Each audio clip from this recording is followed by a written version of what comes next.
Hey YouTube, this is TCA Gaming. This video I'm going to show you some stuff that I've bought over this past week. I'm not going to show you all of it, but I am going to go through some of the booster packs, and then at the end I'm going to show you, or we're actually going to open up some booster packs, and then I'm going to show you a potential opening for a promotion that a guy sent in some stuff, but we're going to hold off on opening it, so we're not going to do that in this video. What you see there in the background, that's stuff that I already had. It was just sitting in my back stock. It's going to be just a taste of some of the stuff that I'm going to be bringing to the regionals up in Connecticut. If you've already seen the video on that, I hope to see a lot of you there. I've gotten messages from many of you that you are going to be there, and I think it'll be worth it. There's going to be some pretty cool stuff given away, and then there'll be a Pokemon museum and different things, but we'll get into some of the purchases that I've had. So we're going to start off here with the only thing that's not a sealed item, and it's this Clefable, and it's many of you know what this is. It's a 4-position only Clefable, and this come up in a Goodwill auction. I really was not expecting to see Goodwill to be auctioning off 4-position only cards. I was told that he had saved them from the shredder back in 2013 that these came up, and I had bought the majority of all of them that were out there. And before that, we hadn't seen any of these things, and then there's been a few places where they've popped up, not from the original Wizards of the Coast designer that I bought them off of. So this was pretty cool. I got it really cheap. I was expecting to pay a lot more money than I did, just because one of these hasn't popped up in a while. Clefable and Dugtrio are by far the hardest to find of the 4-position only cards that are Pokemon. The manhole's pretty tough too. And Clefable is the one I still needed for my set. I'd oversold my sets thinking that with some of the packs I had left over, I was going to be able to open them up. But for many of you who've been around for a while, you saw my video, I did not end up getting a Clefable out of those last packs that I opened up. But I got it now, so I've got the set complete. I would like a better condition one, but that one will do. So we're going to start off with, so we got some Team Rocket packs here. All the packs that I bought, I was told they were light, that they were non-holos, and I pretty much confirmed that. But anyways, got some cool Team Rocket booster packs right there. And then I got a lot of base set 2 packs, and these are some long ones. A guy on eBay was selling for about 30 bucks a piece. He cut me a small deal for buying the majority of what he had, and then I also bought some off of another seller as well. His were all the same artwork though. Like that last one was Mewtwo. I really like the artwork for base set 2 booster packs. To me, this is classic Wizards of the Coast like style. Even though it is the first reprint set, and it was the most dreaded set symbol on a card that you could have. I mean, if you had the base set 2 Charizard, I was like, I don't want that one. I do not want the card that had the base set 2 symbol if you were around during that time. But now people still like the cards. I mean, of course, this set isn't worth anywhere near what base set is, but even base set unlimited really isn't that bad. These were all packs that I waited, when I weighed just checking them, they actually had a little bit of extra weight as compared to the ones that I just showed you. So I did have some more of those Rocket, or not Rocket, but some more of the Mewtwo's and the Gyarados artworks. And then there was also some, here are the other 2 artworks. You've got Raichu and you have Pidgeotto. So I had several of the Raichu packs as well. These are all long, so these would have been hanging up, or they could have been hung up. You got the Pidgeottos as well. And then I also had another Team Rocket pack. Since this was just the one Team Rocket pack that weighed a little bit more, I think I'm going to open this one up in the video. And then also from that same guy, I got a few Japanese booster packs. So we got some Fossil, and then we got a few Jungle here. And this is actually what we're going to open up in the video. We're going to open up this stuff. The main reason I'm going to open up these Japanese packs is because both with Fossil and Jungle, there were no non-holo rares. So you're guaranteed to get a holographic card in all of these packs. Base set had some non-holographic rares, as many of you know. Jungle and Fossil did not in the Japanese set. In the English set they did, but not in the Japanese set. So we're going to open these up, and see if we can pull some pretty cool cards out of it. And then before we do the opening, this is actually one of the promotion videos we're going to do here in a couple of weeks. The guy's trying to get together some content. He's actually got a Neo Discovery booster pack, Japanese, and a Fossil Japanese booster pack. So we're going to at least get a few holos. And then what's really cool is he sent in a Neo Genesis Unlimited booster pack, an Unlimited Neo Revelation booster pack, and an EX Hidden Legends booster pack. Now, I think he had them sent almost straight here. I don't know if these are weighted or not. I don't even know if you can weigh them with, you know, that kind of thing on there. So it's pretty cool. Maybe we'll actually pull something really nice out of these booster packs. I hope we do. You know, this is a Shining pack. I mean, you could get a Shining Gyarados or Shining Magikarp. Of course, Lugia is probably one of the best pulls from Neo Genesis. And then you have EX Hidden Legends. I can't even remember right now if that's a Gold Star set or not. It's right there at the beginning. I think Team Rocket Returns may have been the first Gold Star set. But still some really cool EX cards that you could potentially pull out of there. But now we're going to get to the opening part of it. We'll just go ahead and do the Team Rocket booster pack first, since that one's kind of a mystery. We don't know if we're going to pull a holo in or not. Most likely not. I think what I saw, the weight on it was, I mean, it was just slightly above some of these other ones. I mean, that could really be anything. But who knows, maybe we'll pull some Dark Charizard. Wouldn't that be cool?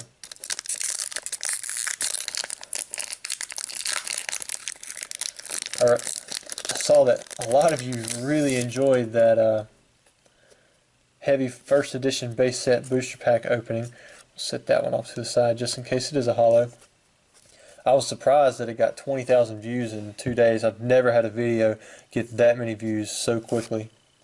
So we've got the Eevee, we've got a Zubat, and then for those of you who are not familiar with Team Rocket, it's got a Team Rocket symbol right there. That's where I was saying if you had base set 2, you know, it's basically original base, jungle, and fossil stuff, but they put a little 2 symbol right here in the corner, and people did not like that when it came out. It's like, oh, you got the reprint, even though most of the time they didn't even know what first edition was. Got a Charmander. Our 3 uncommons are Dark Electrode.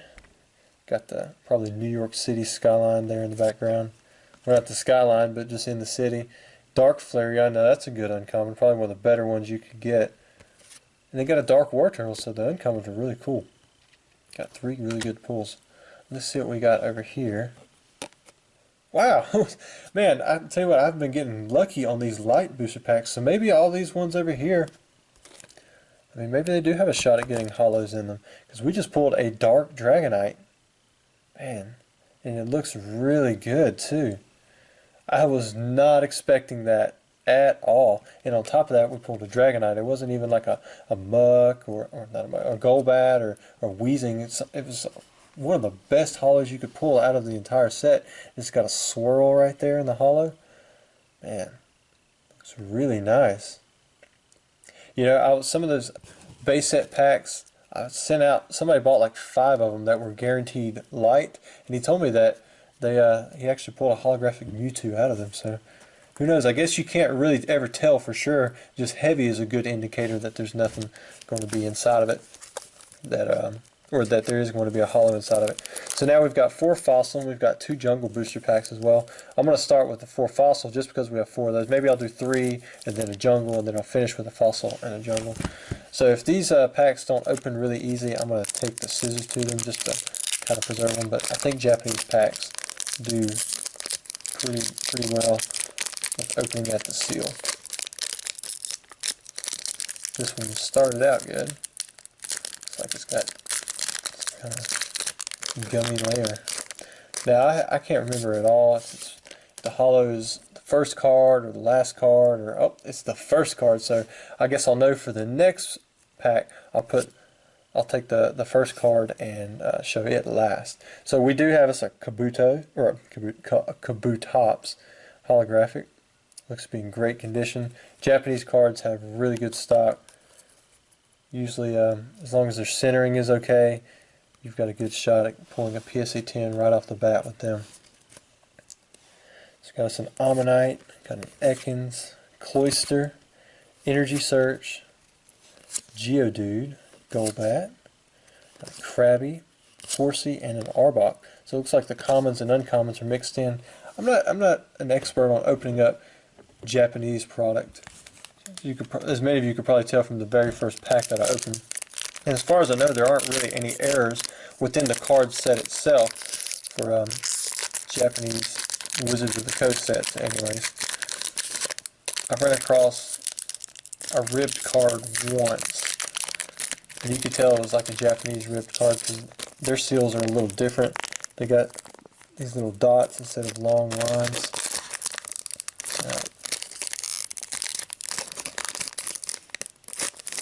I hate that the holo is on the front here. So we'll take that front card and put it in the back. And we'll start off with another Geodude.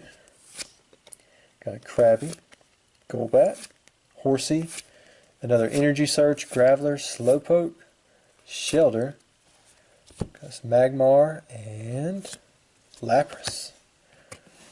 So Lapras was always one of those cards where, like in the game, it was always super rare, but it was like one of the worst holos to get out of a pack, at least for the English sets anyways, because Lapras was one of the two cards you could get out of a theme deck. You could get the Lapras or you could get the Muck. So both of those were always super common.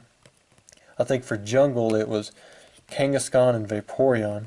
While Vaporeon stayed low for the longest time just because of that same reason, or just for that same reason, it's actually went up a little bit in price just because it's an evolution card of Eevee. So we're going to do our third straight fossil pack just to avoid the hassle of worrying about glue or anything else. I'm going to just snip this right off the bottom. Ah, I revealed it. So I guess we'll just start off there. So we got us an Articuno, one of the best pulls I think you could get from the set, especially in Japanese. Articuno, Moltres, I mean, legendary birds straight off. I mean, you couldn't get any better. When you were a kid, I mean, you wanted the legendary birds, you wanted the 3-starter evolution cards, you wanted Mewtwo, you wanted Mew. If you got that, I mean, any pack, it didn't matter what it was, if it was holo or not. I mean, that was a good day. Golem, probably one of the few uncommons I think should have been a rare. I mean, it wouldn't do anything now, but it's back then doing 100 damage, or I think it was 80 damage, self-destruct, whatever it was. I mean, it packed a wallet. Articuno was really good. I think its attacks were like freeze something and blizzard, and blizzard was a beast. But I mean, it was heavy. You would think 3 and 4 energies was heavy, but back then Pokemon weren't knocked out as easy, and you could easily heal as well. So now we're going to go into a jungle pack. Try to make sure I keep the card off the camera. I'm going to open it up from the back side. Take that back card. So now we don't know what it is. The jungle, the symbol right there is like a little, it's like a mushroom or something.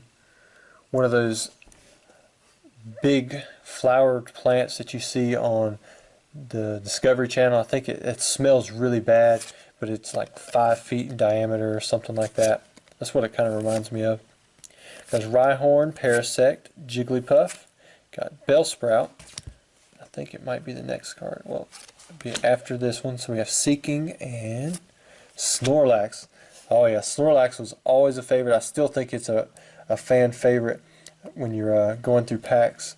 I saw that there was a Snorlax in the Unbroken Bond set. They always seem to do well. He's always a basic and has some kind of pretty decent attack, and then he has something to do with being asleep and an ability or within the attack itself. But man, it looks good. These cards would probably be easy PSA 10s. Just got to pay the grading fee and send them on out there. Then when they come back, the price doesn't go up as much with the Japanese cards because they're so much easier to grade. With the English cards, Wizards of the Coast Holos, as many of you have seen from the openings that I've done, they're pretty tough to get PSA 10, even straight out of the pack. They have a tendency to have something wrong with them around the edges on the front or the back, some kind of little damage in the picture, or they come out off-centered. I went back and re-examined that Magneton from the heavy base set booster box, and it had a little scratch in the bottom right-hand corner, and then it was off-center, so I don't think it's going to get the 10, but nevertheless, it was pretty cool to pull. Mr. Fuji, however you want to say it. Always love that artwork with the Pikachu, and it's just got the classic strong colors. Muck. There's the other one. There's the one that you don't want to pull. It's pretty cool. It's got a swirl up there in the holo pattern. Still looks really nice. I'll probably still send it off to PSA. No reason not to. There's a lot of people who just like to have PSA 10 copies of every card they have, at least for the holos in each set. It's a lot easier to have a PSA 10 copy. You know that the condition, it's pretty much understood. It's at the top of its game. If you have it raw, then it's not going to hold its value as much, but it still has all the potential. So this will be the last pack of the video. So we have Paris, that probably just took a ding to the corner. Oddish, Gloom, got Bellsprout, Goldeen, Seeking, Rhyhorn, Venonat, got the Parasect, and Vaporeon. So we actually pulled 3 out of 4 of the jungle starters in English, but this is by far probably the best one to pull. And this one just seems to have an overabundance of the stars in the foil. I mean, look at that. It's just loaded. Got the swirl right there. It's almost like it's double stamped or something. As some of you probably can already see, it looks like the foil may be off slightly. There's a line that goes underneath the Vaporeon, as if they may have missed it, but I'll have to look at some more Vaporeon, see if that's just something that's not evident on all of them. I had someone bring to me one time that they thought they had an error because the evolution box, that part right there in the Japanese, it's in the English, the evolution box overlaps the holofoil and is not holo, but in Japanese, if you look at it, it actually goes straight up. It makes just a regular corner like it would if it wasn't a regular evolution card. So that was pretty cool. I didn't realize that. I thought the guy, he said that he thought he had an error, and I said I think that all of them are like that, but I didn't know. So there's just a cool fact for some of you if you didn't really know much about Japanese cards and how they print over the corner right there. But anyways, I hope you guys enjoyed the video. I was super surprised that we pulled that Dark Dragonite holographic card. But anyways, I hope you enjoyed the video. Please don't forget to subscribe. Leave me a comment down there. Tell me what you think. If you like Japanese openings or if you'd like to see more of them. But anyways, I hope to see a lot of you at the Hartford Regionals. And if I don't, maybe we'll chat it up on here. Thanks for watching.